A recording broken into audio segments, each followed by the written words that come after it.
Hey everyone, my name is Elio Narciso. I'm the co-founder and CEO at Scalestack. Welcome to the Revenue Engine Master podcast. As you know, usually we talk about ops and RevOps and go-to-market and, all of the different ways in which data is transforming how businesses grow. Today, I'm interviewing Yoni Tserruya, who is the co-founder and CEO at Lusha, one of the most well-known B2B sales intelligence platforms. He just shared that he started the company in 2016. So congrats on your 10th anniversary, huge milestone. And so today we're going to explore a little bit more about your story, Yoni, because I think it's very interesting. And I don't know if you want to give like a quick intro for the audience here. Yeah, I would love to. So first of all, thanks, Elio, for inviting me. I'm happy to be here. My name is Yoni, and I'm the co-founder and CEO at Lusha. I'm at the age of 41. I founded Lusha 10 years ago. At the same time, I started, to build my family as well. It's like I have 4 kids.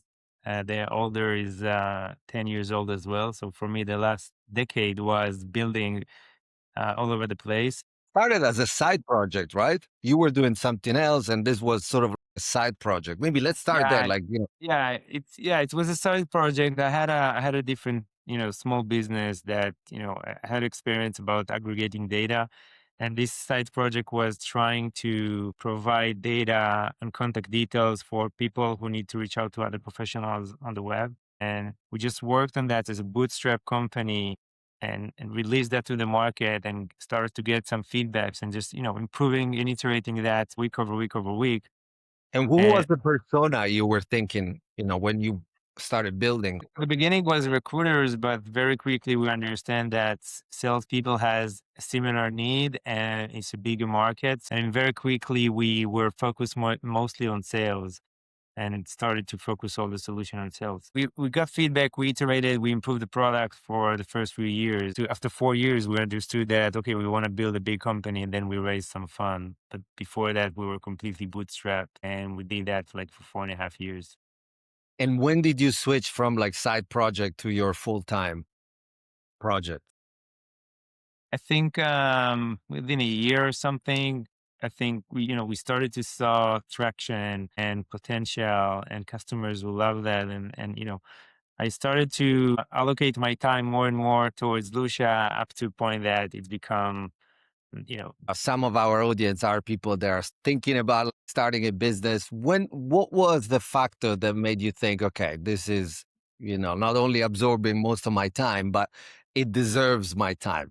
What were like the elements that back then made you think, okay, let me I do mean, the for job? me, anything I built in my life, it was never, I never knew if it's going to be big or not, if it's going to be, I never dreamed that, but I knew I want to start doing something because I had the passion and I couldn't stop myself from starting. So for me, the most important thing was just to start build and do something small, but start building that. And if you get a good feedback, okay, you can and make it a bit bigger and a bit bigger and a bit bigger. So for me, it was just, if you had the passion to start and you think about it and you want to spend your time there, so it's probably something that you love and you want to do. Yeah. So that's how it started. Yeah, I also advise that. I said, look, you need to feel that urge that like you just have to do it.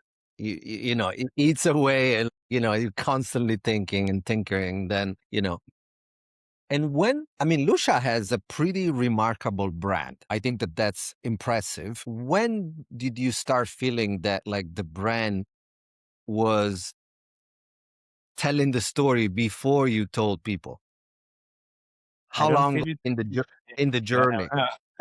Well, I think, at the beginning, I remember as point about 1.5 years or 2 years after we founded the company, I remember I was some afternoon with my family at the beach, and I got phone call from my co-founder who told me that Google wants to buy licenses.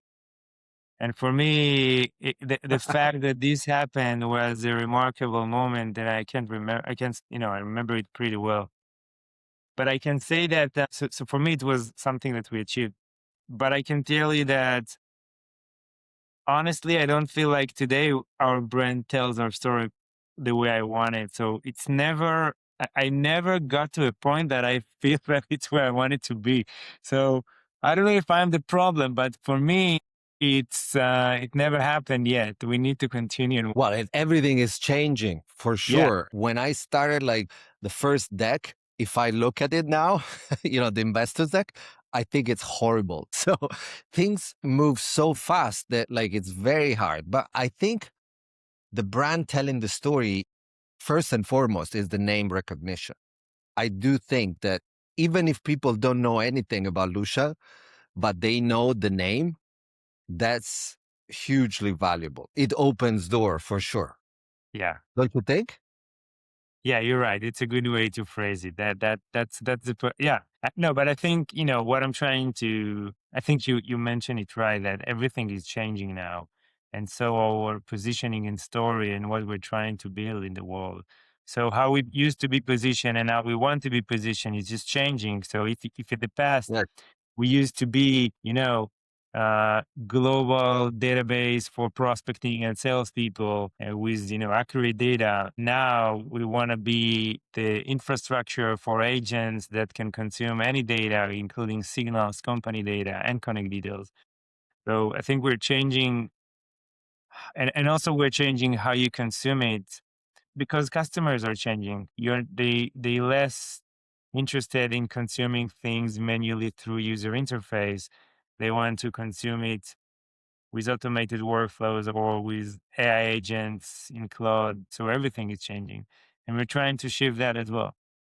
Yeah, that's something that I completely agree. But also, do you think that the job, like to create this data, which will change in terms of like where is it going to be and who consumes it? I mean, it used to be consumed mostly by humans. Now it's actually agents alongside humans.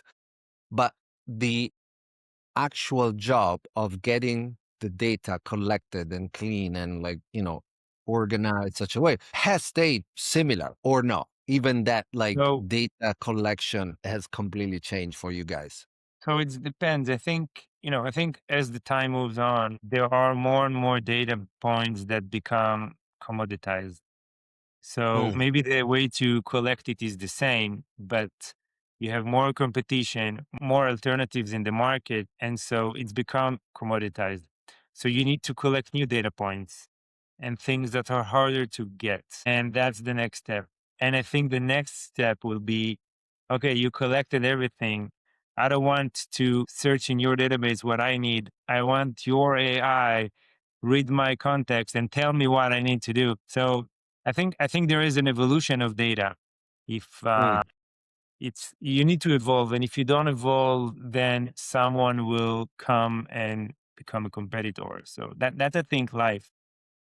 About the consumption and or the persona, I think that it's also evolving. So we used to sell directly to salespeople. We still do. We always do. But as the time move on, there are more and more builders or sales Mhm. ops, revenue ops people that consume the data and build workflows. And as you mentioned, in a few months or a few years ahead, the agents by themselves will decide which data provider they choose. So the persona is changing. How do you consume and changing? And the data needs to evolve. And I think if you don't do all of those nowadays, then the world is they always do it, and at some point you will lose your edge. Yeah. And so we sell primarily to rev ops, sales ops, marketing ops, skills. Like I mean, we are essentially invisible to salespeople, sometimes even marketing people. But then, like the orchestration layer that we deploy into customers powers, like, the system of record or an activation layer and all of that. In terms of the salespeople, which, as I mentioned, like probably we know less about like how that's changing. We know everything about RevOps or a lot about RevOps, and that's changing a lot too. But in terms of salespeople, where do you think is the right equation between like building for a salesperson and just, be the one that is responsible to bring sales and develop relationship with prospects and customers. Because I hear a lot about like, oh, like, our reps are building artifacts on Claude. And on one end, maybe there are some people that should be doing that. On the other hand, like sometimes I have the instinct of like, well, I mean, I started Skillstack because I observed at Amazon reps spending too much time on Excel, Yeah. trying to figure stuff out. And now it's a new tool, Claude or Codex or whatever. But if it's still manual, if it's still like, eating away from important tasks that they have to do, then, maybe we will have to realign again. And so I'm curious about like, what do you see in the market first? And what do you think is the right balance? So what we're seeing is that, if 10 years ago, let's say in the SDR era, or people used to do a lot of stuff by themselves over the web, switching tabs, aggregating data, do the research, qualifying, scoring, everything. And Yeah. I think the motion is moving more and more that all this work of researching, scoring, prioritizing, preparation will be automatically, and the RevOps is managing that. So I think all the manual work that we can take out of the day-to-day work of the sales rep will be taken. Even let's insert the data to the CRM, RevOps can take the transcript and insert the data automatically. So I think you start to take everything, all the manual work out of the rep, so that the salespeople can do what they do best, which is selling, which is being in front of customers, build trust, build relationships, do things that only humans can do with humans, and take all the keyword work that they used to do and move that to RevOps. I think that's the direction. And every company had its own, speed, but that's the direction. And I believe also that I don't think salespeople will go anywhere. I think enterprise sales is complex and you will always need people. But I do think that in the SMB sales also, there might be areas or specific companies that agents can do the work as well. It would be agent buying from other agents for sure. I mean, it's already happening. Even human, yeah, you're right. But even if a human buys, if it's a small deal, 6K, 8K, agent can sell that. If it's become complex, this like, 6-figure deal, high 5-figure deals, or it's infrastructure that it's a very, very, important decision. And in those kind of deals, a human being is important. You want to know who you're buying from. This, at least today. I started my career in mobile, which I think you also did, right? You were like a developer in iOS. Yeah. And then I did a lot of work in mobile, and then I did work in cloud when I was at AWS. And now, like, I started in building a company which is AI native.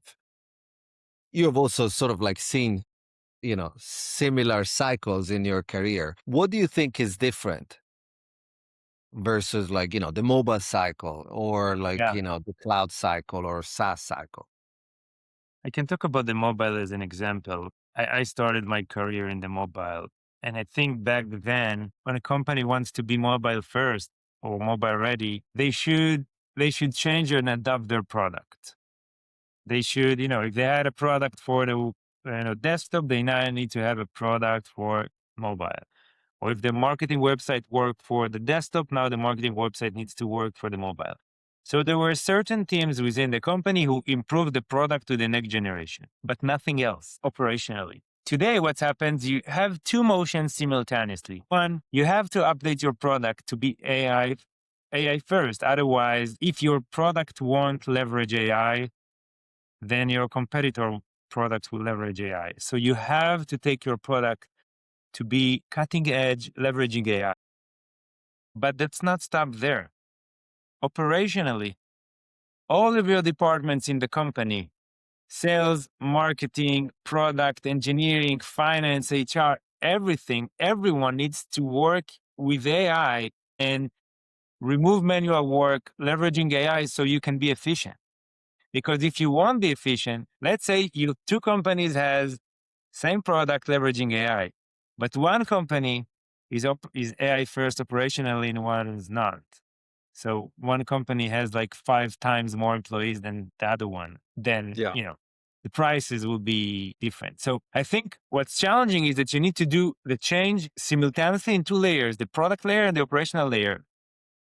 And that's a very hard thing to do because 100%. it's just everywhere. And I think it was never a point that it was just everywhere. Now, 100% agree. And, in mobile and in cloud, even like it was mostly about the product. No, so you had to Yes. change and adjust the product. I remember when, like, Facebook needed to Yes. adapt, and they did a great job at that because they switched basically all their attention to mobile. But what's different here? I mean, what you call operations really is work.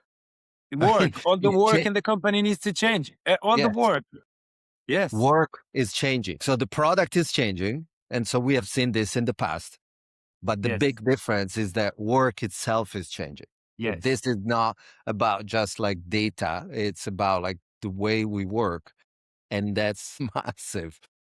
And so I want to talk about both sides. So let's first talk about like how you're thinking about the change into the product, which I think is API first. Is that like the Yeah. main thing that like you're thinking about? So like if you can tell us about like how you're thinking about like the product needs to change, the Lusha So product.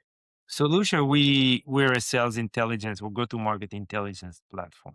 And we provide data, all the data about all the companies and profiles, business profiles in the world. And we solve it through our user interface and our platform. And so, people comes and browse and clicks with mouse and search with keyboard and all of Yeah. kind of stuff. We still have that. But we understand that the world is not going to use SaaS user interface anymore. You either needs to be an agent that do the work, or you need to be an infrastructure that provide data to the agents. What we are doing in Lusha, we decided to become an infrastructure.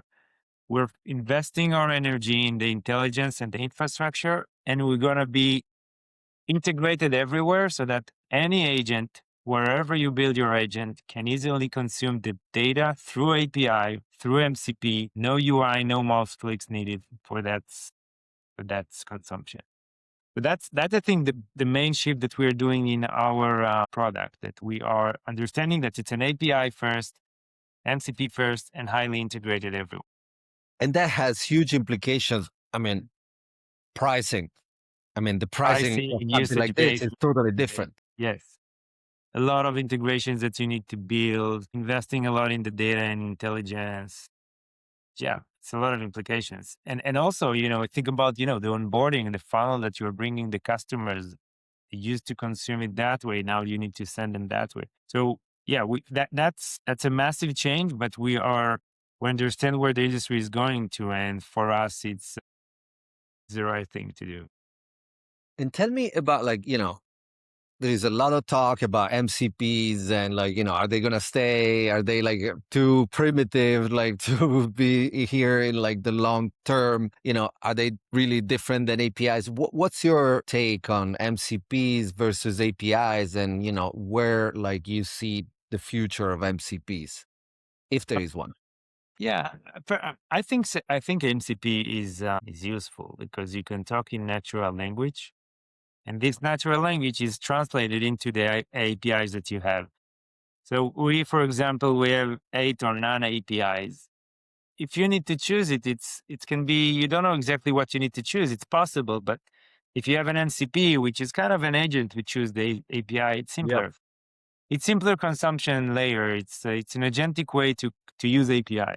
So I think it's here to stay. But anyhow, MCP is relying on a good API layer. So I don't think it's contradicts. I think it's just a simpler way to consume it. And I can see the value. And for me, I think it's here to stay. Whether it's that protocol or other protocol, it's here to stay. Yeah. And so, and then instead of pricing, how has that changed for you?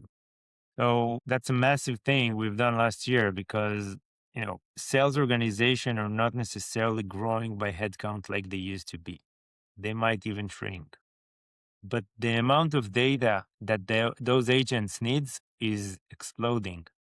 Right. So if in the past we used to charge per seat with fixed amount of data, now we just separated them. You can buy data without seats, with very small data. You just need to choose your scale, and it's a usage based approach. If you need only API, you don't need to buy seats. You just pay for the data points, and it's a usage base. Yeah. And it's always on and it's always ready to be consumed because agents will work like around the clock. So the amount of data, as you said, like is just increasing exponentially. Do you see the quality of the data has increased as like you deploy like, a better infrastructure underneath? We are constantly improving that, and I believe it's going to be a big differentiator in the future. Think about it that agents can consume endless amount of data, and the more context you give to the agent, the better it performs. So that's where I think the amount of data that will be consumed will be exploded. But you want to know that the data that you are feeding the agent is quality. If it's not high quality, then your agent will make mistakes. So I think that's something that will always be a key. Are you feeding quality data or not? And you can even see it with LLMs today. You see what type of website they are trained on. They're looking for website or sources that are necessarily human generated content, something that they can know that's not AI generated. They look for for authenticity. So I think data you can trust is going to be a big thing in this. Yeah. The way we see the modern go-to-market stack at Scalestack is that there are like three layers. The data layer, and Lusha plays like a huge role there. Data that you buy, data out in the open web, like, even the data that you have in your own databases, in your system of record. Yes, Well, of course. there's a lot of data. Then there is the activation layer. And so that can be, again, the system of record where, like in the CRM, people are doing stuff, or it can be, I don't know, SalesLoft or Glean or Gong and all of these companies where, like, people are activating the data and like looking at a screen, essentially, but also activating the data for like downstream use cases. What we have been advocating is that like there is also the need for this like middleware orchestration layer that sits in between the data layer and the activation layer. Because even if the data is good, and we know that Lusha data is good, the data will need to be composed differently for each company. Each company needs to put together a puzzle around their ICP, their Yeah. go-to-market strategy. And so like this puzzle is essentially data workflows that needs to be orchestrated and needs to be maintained, need to work at a certain scale. You need to handle like different rate limits from each data source. And so, since I'm talking to one of the leaders in data, first, I want to see a reaction to this framework of the market. And second, like, what do you see? I mean, you talk about infrastructure. We talk also about infrastructure. I think we think about different things. Words are similar. And so I want to, go deeper on the infrastructure point that you made earlier. Well, first of all, I agree with the approach that you are describing it. I can say that it's very early, and there are a lot of approaches today. But the way I think about the direction, I think that companies will build a unified database or orchestration for all those data points that you mentioned, even the activation and go to market data and usage data, everything. At some point, if you want to give context to your agent, the agent need to have access to everything. For example, if you are building a support agent or a sales agent, that the customer comes and asks a question, or this question can easily be a support thing or it can be a sales, ask. The agent need to get to the system, get all the data, all the past communication, the usage, the context about the company, everything that it can to provide the best answers and answer in return. So I think eventually companies will build all the information in a database, and AI will take and will be able to read everything, so you can have the full context. Yeah. Maybe it can be separated, but the concept that I think about is that the AI will need access to everything so that it will perform at its best. And I started to also hear about companies, the real advanced companies today even starts to build their go-to-market not on top of Salesforce, but on top of Databricks or Snowflake. Like it's a system of record of everything. And, agents built on that. So maybe that's, I don't know if it's going to be a trend or not, but that's kind of the direction that I think about today. Yeah. I have for now suspended my judgment on that.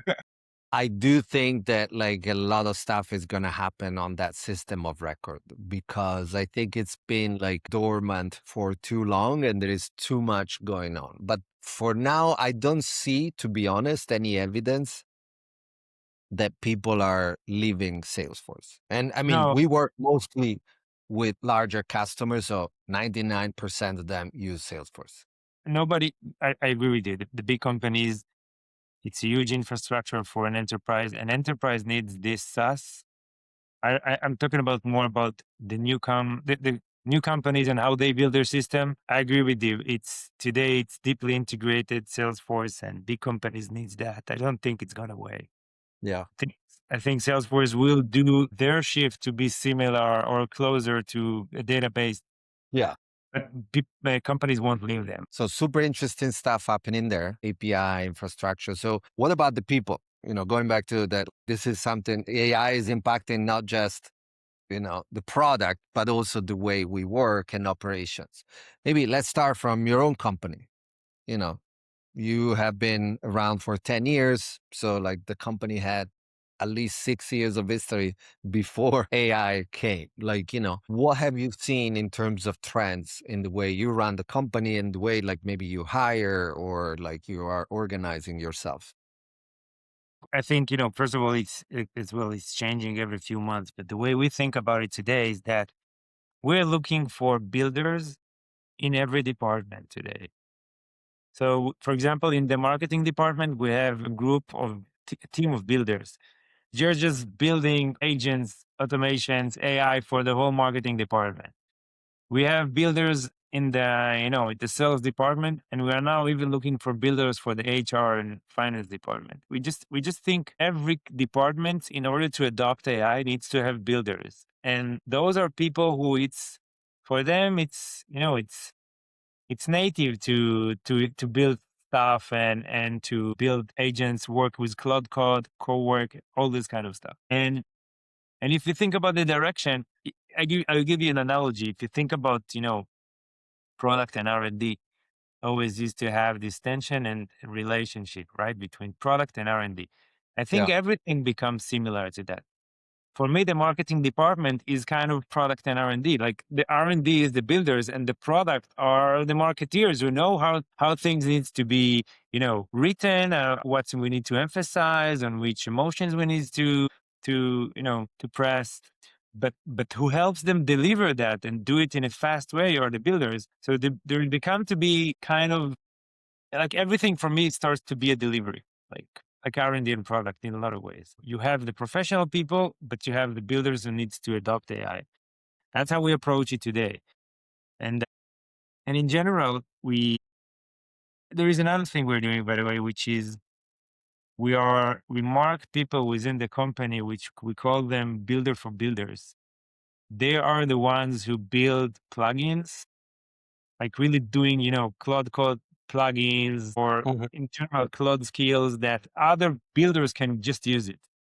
Like it's a different thing to build a skill or to use a skill. And so there are people within the organization that their job is to build the skills. And it is pretty new. So I don't have a lot of experience to talk about it yet. But the point is that think about it that if you are investing enough in the skills, then the knowledge of the company starting to grow and everyone can use it. And even if someone leaves the company, the knowledge stays. Because today, when someone leaves the company, not necessarily he lives with the knowledge, and we wanted to just to build it in a way that it can be other people can use it. So I that's how wanna we I think wanna about it. come back on this last point because I think it's very important. So let's put a pin for a second. The other side, I do agree that, like everybody's become like a product team. Every team is becoming more product. And we started seeing this trend. I mean, like 2, 3 years ago when I started doing this podcast, RevOps should be like a product team because, I mean, they started building way more than they had done in the past. And so this product mentality is definitely, I think, key. One of the big questions for me here is that not, not every product is good. So how do we select the best artifact, the best skills, the best, there must be a system, either like homegrown or maybe there is a company out there. I mean, we are doing some thinking around this, but some customers are coming to us and they say, oh, like, all these salespeople are building artifacts, but then I have 20 versions of pre-sales call research artifact. And not all of them are good. Yeah. Actually, some are very bad.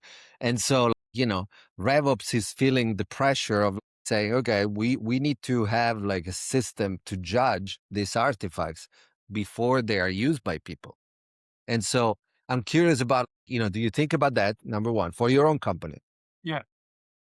And in general, where do you see this I, going? I, I believe that I don't believe that you can just bring people from the outside world to fix your problems today.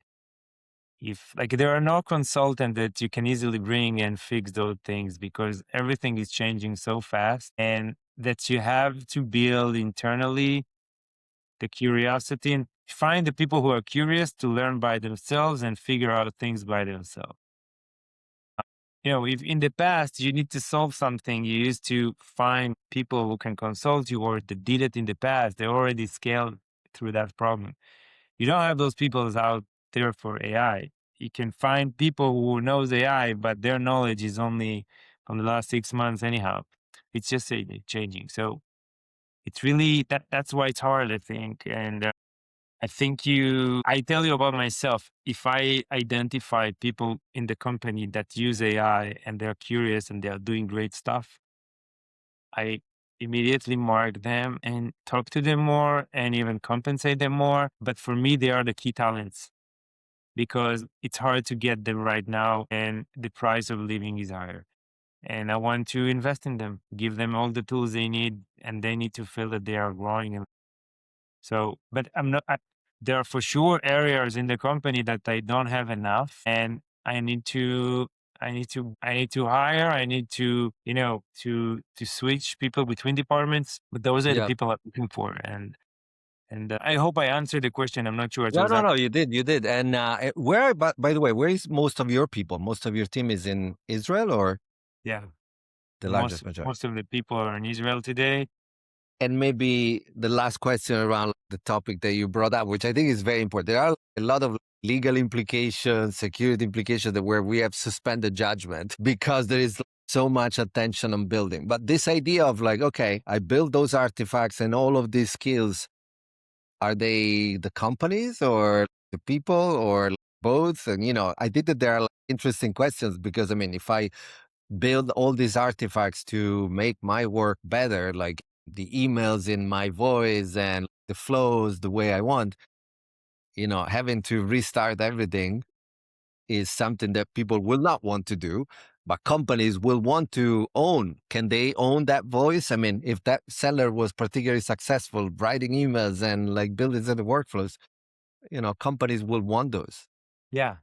So I think when a company becomes, evolve and become a bit bigger, then it happens naturally because if you have, I don't know, if you have 10 salespeople, then okay, you need to make something that is shared between them and you start to work on these shared layers. This is where you have RevOps and you start to do things, one to many. I think at the beginning when you have maybe one or two, it's still experimental and the sales rep is doing it for himself, but it won't stay like that once the team becomes a team. And I can see that if you have, a single role of something in the company, it might be an area that it's a silo and it's not an infrastructure. It's interesting point. But by the way, I think that was a problem even before AI. It's not something new right now. It's a problem. You just have one person from this job. Only when you have Yeah. few people, you can start making structure. Yeah. Very good. Yoni, this was great. And you have a super interesting story of starting with side project that became a global sensation, like going viral and then growing to 250 people company, building now in the age of AI. Maybe one thing that I'd love to, ask you is like, what is at work, like one mistake that you hope not to make again as you build the company for this next, iteration? Well, I did the work, the mistake that at the beginning I was involved in everything, and the company is growing, and you're still involving. But then there is some point when you start hiring like executives who you can deliver stuff, and you get far from putting your hands inside and really work and build stuff yourself. Now, I'm not saying that. Of course, your work is changing, but you're getting too far, let's say, from the actual work. You're delegating too much. And I think there was a period that the company was not building fast enough, learning fast enough. It was a period where now I think I was delegated too much. I thought that Yeah. was the right thing, that the best practice, that's what you need to do. You bring smart people, you need to give them to work. But for me, at least for me, the way I innovate, bring ideas, move the company fast, push the company forward, increase the bar is only when I put my hands inside and I can sense the things. If I cannot sense it, I cannot innovate. I cannot bring ideas. I cannot push the company forward. I cannot be detached. I need to be part of the the work and the execution in a way. So for me, I did the mistake because I thought that was the right way to scale, but then it took me a lot of time. And then I realized that that's not what actually keep the right DNA and keep the companies, you know, um, muscle to build fast and to be eager to succeed and win. And it's a kind of a best practices that I guess a lot of founders and entrepreneurs are getting along the way. You don't need to take every best practice. And for sure, if you're going to take all the best practices, you're just going to be an average company. There have to be things that you do differently to be awesome. And you need to find it yourself because they are fit to your personality, to your style, to your passions. And if you do it your way, maybe it's not easy for everyone, but once they understood, then you can do it transparently, then you can do it in an awesome way, like nobody else. And you can feel better. I think it's always connected. I remember like the Airbnb founder, what's his name? Brian Chesky, like talked about like the founder mode. Yeah. It was a huge thing like a couple of years ago. And it's like a mentality also of curiosity. Either the founder is there actively understanding the work, as you said, like getting into the details and the weeds, because otherwise you don't understand things. Essentially, we know that if you don't do the work, you cannot understand it. And questioning and asking tough questions, and it's not easy for neither the founder or the person on the other end, but the outcome is for sure better. Yeah. Awesome, Yoni. Well, this was a pleasure. Thank Thank you you. so much for your time. Congrats on all of your success at Lusha, and congrats for the next 10 years, and good luck with that. Thank Thank you you. very much. It was a pleasure. Thank you.